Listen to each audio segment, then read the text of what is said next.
Wednesday was the much anticipated debut in spring training for Tomoyuki Sugano in an O's uniform. We'll break down the data on that one, plus a whole bunch of other Orioles spring training news and notes coming up on this episode of the Locked On Orioles podcast.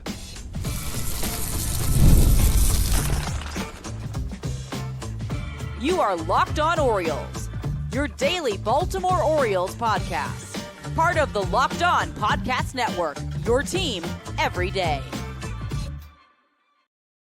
Hey there, Orioles fans. Today is Thursday, February 27th, 2025, and welcome back into the Locked On Orioles podcast, part of the Locked On Podcast Network, your team every day. As always, I'm your host, Connor Newcomb. And coming up on today's episode, we're going to break down some Orioles spring training notes from the past couple of days. Talk about Tomoyuki Sugano making his Orioles spring training debut on Wednesday. We'll chat about a couple of new pitches for Bryan Baker, Kade Strowd, and Corbin Martin.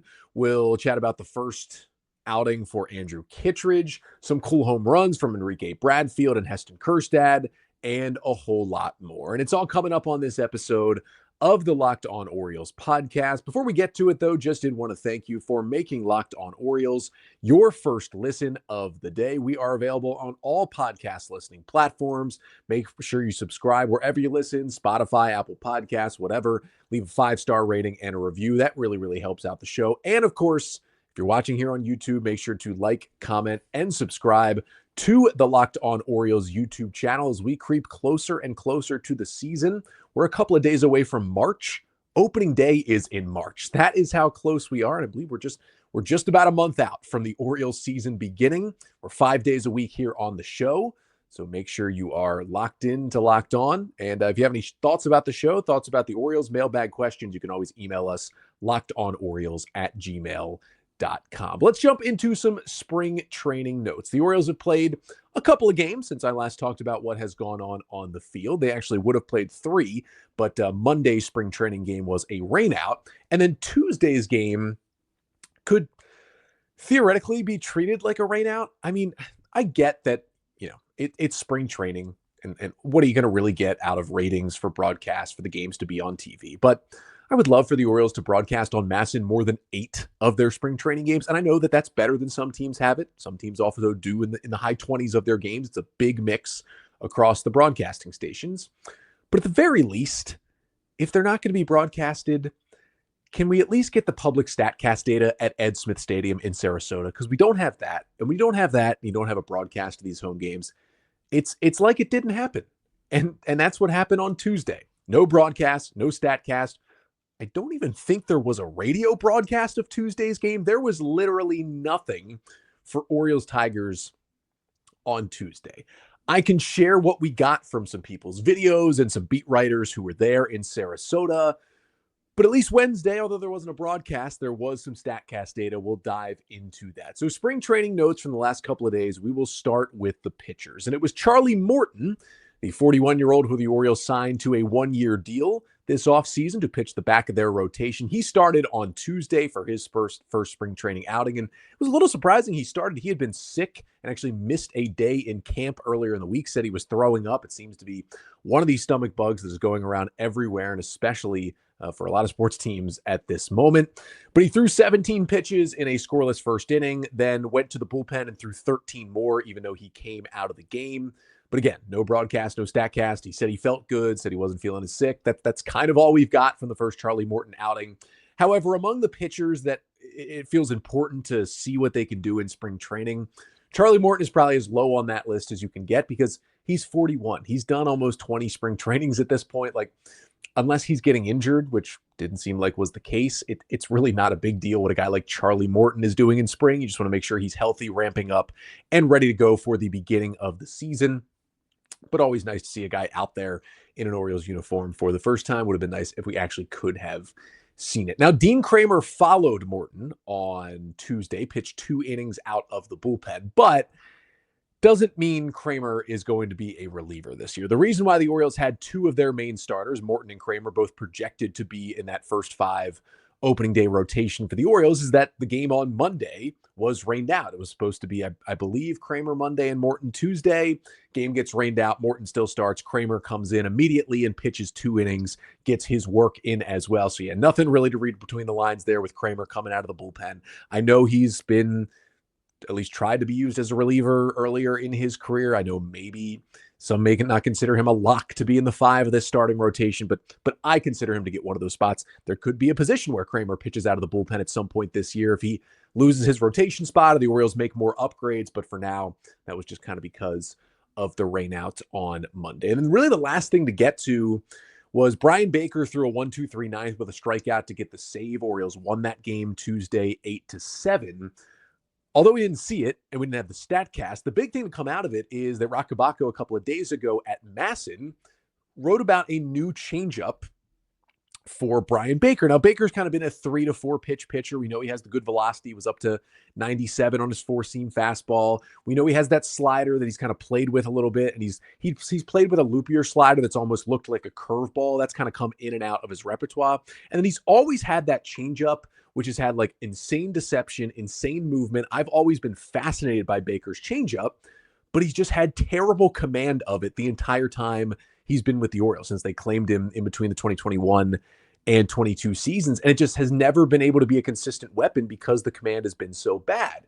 And it's something Ben McDonald has talked about on broadcast, how he thinks Baker even tips his changeup because he feels like he slows down a little bit coming to the plate when he is throwing the changeup. And you can kind of see that when he does deliver that big looping changeup. But apparently, according to Rakabako, after talking with Baker, he found a new changeup grip this spring, and it has helped with his command. I think he threw one of them in his televised outing last weekend, and it looked good. It was right in the strike zone for a called strike. Seemed like that continued on Tuesday, even though we didn't get to see it. But it wasn't really on purpose for Baker. He was just kind of playing around with some stuff and like stumbled upon a new changeup grip that felt better in his hand. Now, it's going to reduce the movement on his changeup because that movement was insane before. But if it increases the command, I think that's a net positive for Bryan Baker. And this is a guy who is, for the first time in his career, out of minor league options heading into the 2025 season. And as I've talked about already earlier this week, this is a huge spring training for Baker. Right now, he is on the outside looking in terms of the Orioles' projected bullpen. But if a guy like Felix Bautista has to begin the year on the injured list, there's maybe a chance for Baker to sneak onto the roster. And if he doesn't, the Orioles would have to DFA him. They can't just send him back to AAA, and that makes me think they may try to even trade him and get something back for him instead of losing him for nothing, because he still has good stuff and has been a big league reliever over the past 3 seasons. So really interesting to see if this new changeup can maybe push Bryan Baker back to the level we saw from him in 2022. Now, the big stuff as we move on to Wednesday for the pitching. Didn't have a broadcast for the Orioles-Pirates game, but Pirates Stadium in Bradenton does have the public StatCast data, so we did get some data on the pitchers and the hitters. And let's start with Tomoyuki Sugano, who the Orioles signed to a 1-year deal out of Japan, 35-year-old 3-time NPB MVP. Good story from, I believe, Daniel Allentuck in the Banner this week about just how much Japanese media has been in Sarasota at Orioles camp following Sugano around and should give the Orioles an even bigger following in Japan. Koji Uehara was actually at camp this week to see Sugano as well, so that was pretty cool. But he got out on the mound and threw 2 innings, 2 scoreless innings, threw only 6 pitches in a quick first inning, was just dotting the corners with every pitch, and then labored a little bit through the second with 22 pitches, but got out of it, put a 0 up there, and that was the end of his day. But we did see all 6 pitches from Sugano, which is good. That's the big thing he's known for, right? It's not the velocity he used to have. He's no longer 95, 96. He was sitting 92 and up to 93 with his fastball on Wednesday, and that's pretty fine. I mean, he was basically sitting 92 throughout the season last year in Japan. So he's pretty much hitting his velocity already. And what's interesting is most guys in their first spring outing, which is what Wednesday was for Sugano, are a tick below what velocity they're going to sit at throughout the season. So if he's 92 to 93 in his first spring outing, maybe we could see 93 to 94 from Sugano throughout the season. A little bump in velocity could certainly help him in Major League Baseball, but he threw all 6 of the pitches that he has. Splitter, cutter, 4-seam fastball, curveball, sinker, and sweeper. We saw all 6 of them. 7 splitters was the most. He also got 2 whiffs on that pitch, but it was a lot of splitters and cutters trying to dot the corners, and it was pretty cool to watch him. If you're watching here on the Locked On Orioles YouTube channel, you can see this chart here, which is via Baseball Savant and StatCast. This is just all of Sugano's 28 pitches from his outing on Wednesday. As you can see, it's color-coded via pitch. And again, he got a little errant in the middle of the zone at times, but generally stayed on the corners, stayed down below the knees, which is where his stuff is going to play better and better. And Brandon Hyde talked after the game like he's not really concerned with the results of the outing at all. He's just looking for Sugano to get some work, knock the rust off, and get some of the nerves out of just pitching in a big league environment in Major League Baseball for the first time. And now he kind of moves forward from there. Obviously, one of the Orioles' 5 projected starting pitchers for opening day at the moment, something that could potentially change. But right now, I think me and most would project him in that starting rotation. And the other thing about Sugano in spring is that, yeah, this is his first big league spring training in the majors. Of course, he's done it plenty of times in NPB. But a guy who is more of a large mix, lower velocity, kind of a soft contact, kitchen sink kind of guy, you can't really pull a lot out of a 2-inning outing where he throws 28 pitches. Like, it was nice that he pitched and we had data and he was in an Orioles uniform on the mound for the first time. But this is a guy where you want to see him throw 4, 5, 6 innings, spread out his pitches, how he attacks hitters second and third times, to really get a better feel of how he could square up when he actually gets out there in Major League regular season games this year. So we're going to have to wait a little later into spring to make more judgments on Sugano, but just cool that he's here and he was out there certainly on Wednesday. Andrew Kittredge also made his spring debut, another Orioles one-year veteran pitcher signing from this offseason, a really good reliever for the Rays and the Cardinals over the past few years. And Kittredge, we know how good his slider is. It's something we've talked about this offseason, and the slider was great. 7 of his 17 pitches were the slider. He got 2 whiffs on it. It was located well, just outside the zone. I liked the data that shows on Kittredge's slider, the movement profile on it as well, pretty standard, nothing different from what we've seen in the past. Then he threw 7 sinkers. It's his favorite fastball. It is a pitch that got hit around a little bit last year. His velocity was down about a mile an hour, but again, first spring outing, that's what you expect from most pitchers when they go out there on the mound for the first time in February. But the thing to really note about Kittredge's outing was that he did, with 7 sinkers and 7 sliders, also did throw 3 four-seam fastballs. And that was a pitch he threw about 12% of the time last season in St. Louis, but threw it more and more as the season went on because his sinker was getting hit over 300 and he needed another fastball. And the four-seamer was just much better results-wise when he threw it. So he threw more and more four-seamers. And Kittredge also really struggled against left-handed hitters last year. And when the Orioles signed him earlier in the offseason, I talked about how to get lefties out, he's got to throw more four-seamers. It's the problem that Yennier Cano had. They could sit on his sinker as a right-hander, and he had to start throwing the four-seamer to get a different look, and that allowed Cano to get much better against lefties over the last year. I think Kittredge started doing that too with the Cardinals, and it was nice to see him throw 3 four-seamers, but it was also nice to see the movement profile on it, which was basically sitting at 16 inches of induced vertical break, which is like a pretty solid number, is 16. He was averaging 14 inches of induced vertical break on that pitch last year. That is kind of that rising effect that makes a four-seam fastball good. And he came out here and immediately had more of that, which is already going to make his four-seam fastball better. It's a pitch he's going to throw, around 94 miles an hour, but if it has more ride, which it showed on Wednesday, that especially makes it better in the spots where you want to use it. Sinker down, sinker down, sinker down, four-seam up to change the eye level of a left-handed hitter. That can help him out. Now, I still also called for Kittredge to bring back his changeup. It's a pitch he used to throw with the Rays, really hasn't thrown as much, didn't really throw with the Cardinals at all.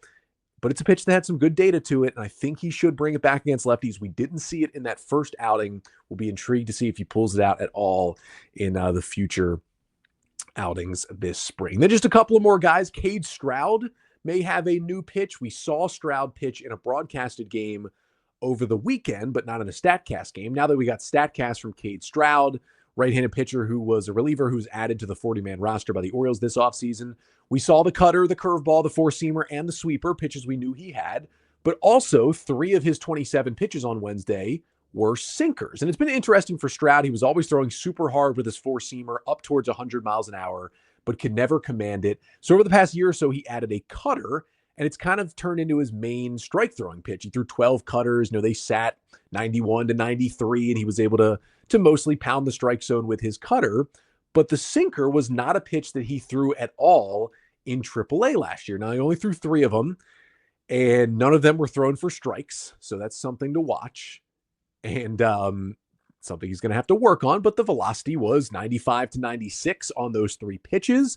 And if he's not throwing them in the zone, then it's a moot point. But maybe, at least in his bullpens, Strowd was working on a sinker because he felt he could command it better in the zone than his four-seamer, which he has been having trouble with throughout his career, having consistent command with. So if he can find a fastball in that sinker that he commands better, maybe that could get Strowd over the hump to get into the big league bullpen. And then finally, wanted to talk about Corbin Martin, former Astros draft pick who Elias knows well, pitcher with a former top prospect, had a lot of injuries. Orioles brought him in on waivers during the season last year, mostly spent time in AAA Norfolk. He is a non-roster invitee in big league camp. He pitched his second outing on Wednesday. And what I was intrigued with from Corbin Martin is that the guy's always thrown a hard slider that looks kind of more like a cutter. I mean, he was throwing a slider that was averaging 91 miles per hour in AAA last year. That's not your normal slider. That's like Jacob deGrom levels of slider velocity.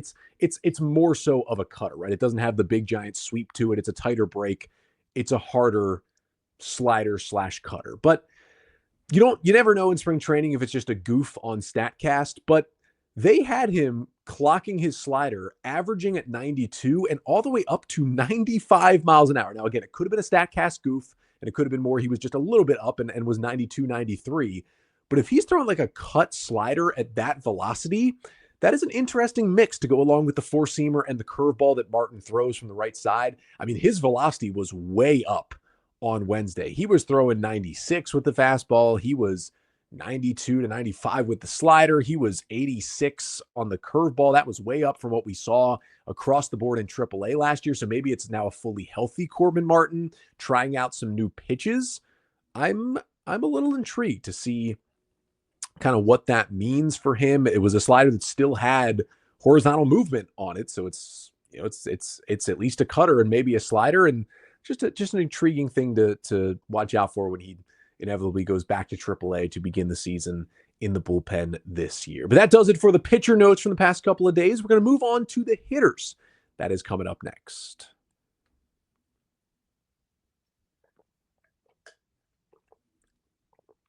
So let's talk Orioles hitters from the last couple of days. Starting again with Tuesday's game, which of course was not broadcasted, was not on StatCast. It was an 8-7 win for the Orioles against the Tigers. They scored 4 runs in the 8th inning. Got to shout out Heston Kjerstad, though. We did get some good video of him just smashing a backside home run to left field off of Jackson Jobe of the Tigers. You probably know him, the number 1 pitching prospect in all of baseball right now, who's made his major league debut late last year with Detroit. That was certainly a good sign for Heston Kjerstad. We see it a lot. Seems to have incredible power to the opposite field for the left-handed hitting Kjerstad. And he's going to play more this year. And, something to watch with the Wall coming back in a bit in left field. Maybe he can use that opposite field power a little bit more. Just good to see him do some positive things in camp. And what also intrigued me a little bit on Wednesday is that Kjerstad was back in there hitting 6th and playing left field while Colton Cowser started and played right field. Now, we've seen Kjerstad play left field before, but that's generally been when maybe, Cowser has been in center field. We didn't really see much Cowser in right field, if any at all, last season. You probably won't see it at Oriole Park because even with the Wall coming in a bit, left field is still a tougher defensive position with the ballpark dimensions than right field is in Baltimore.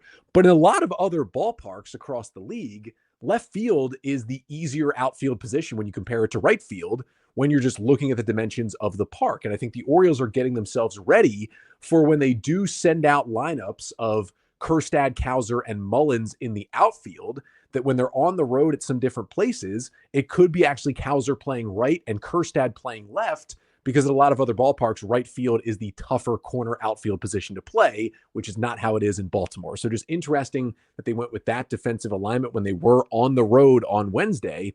It could be something we see a little more so as this season goes on. Enrique Bradfield Jr. hit a 2-run homer in the 8th inning. O's had some good video of that. Just turned on a fastball and ripped it over the right field fence in that 8th inning 4-run comeback. It's just kind of awesome to see some power from Bradfield. Unfortunately, without StatCast, we didn't get exit velocities, which I would have loved on that Bradfield home run. But, it's a guy with incredible bat-to-ball skills, a good batter's eye, insanely good center field defense, elite speed on the base paths. He's a guy with such a high floor as a prospect and a player as he gets closer and closer to the big leagues.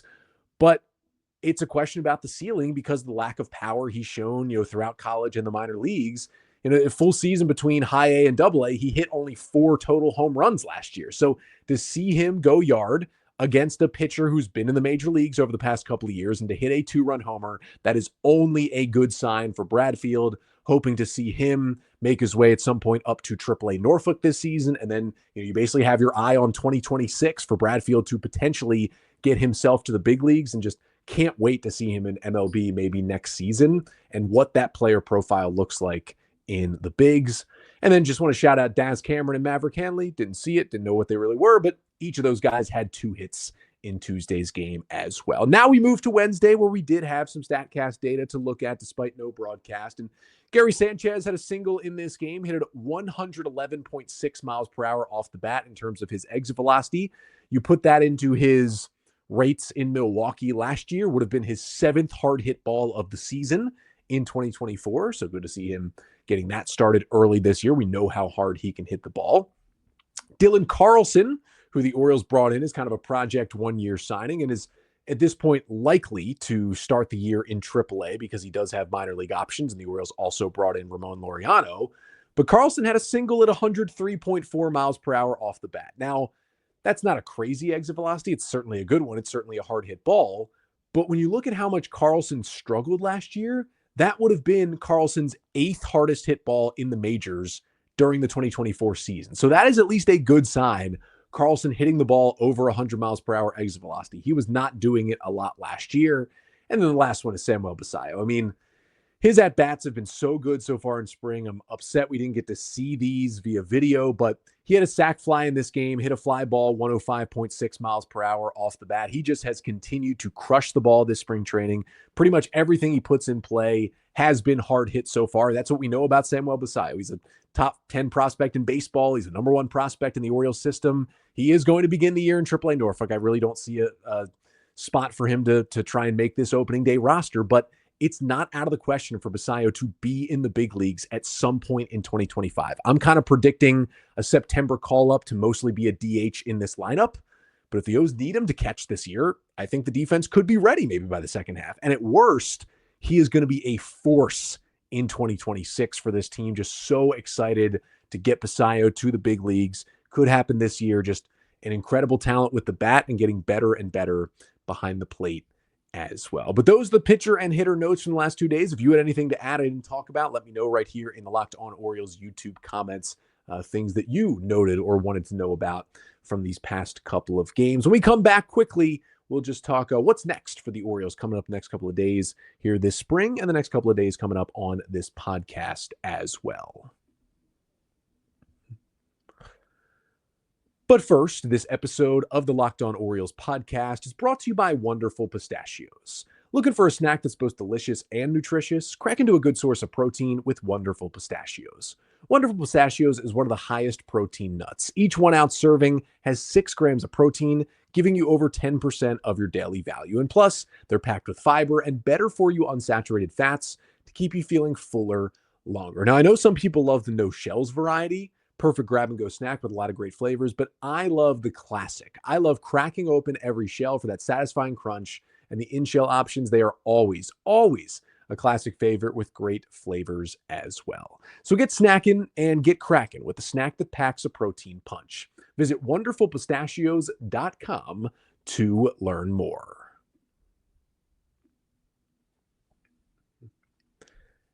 So to finish things up here on this Orioles spring training news and notes episode, just want to talk about what is coming next for the Orioles. Now, Thursday's game for the O's, unfortunately, it is once again a home game where there is no Masson broadcast and there is no StatCast for Orioles And Blue Jays, it'll be our old friend Easton Lucas starting in that game against Grayson Rodriguez, who's going to make his spring debut. And of course, no way to really know besides the beat writers. Make sure to follow them for what Grayson is up to on Thursday. He's, adding the sweeper. He's working on kind of a spike changeup. I'm really intrigued by that stuff. If we get some writing about it, maybe I'll talk about it on Friday's episode. Most likely just push it until next week. But yeah, I wish we got more on Grayson, but it is what it is when you sit in spring training. However, if you're looking to follow the O's in spring, this might be the best weekend to do so. So it starts with Friday. The Orioles are at the Twins in their spring training schedule, and the Orioles are sending Zach Eflin to the Hill. Now, the game is not televised.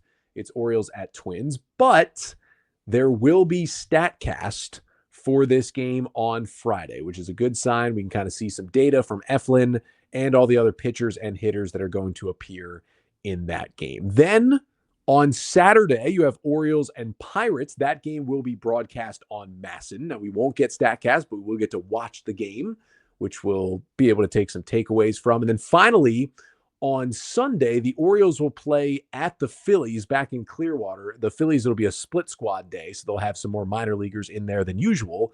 But that game will be broadcasted by the Phillies and will have StatCast as well. So 2 out of 3 broadcasts, 2 out of 3 StatCasts in the 3 games this weekend.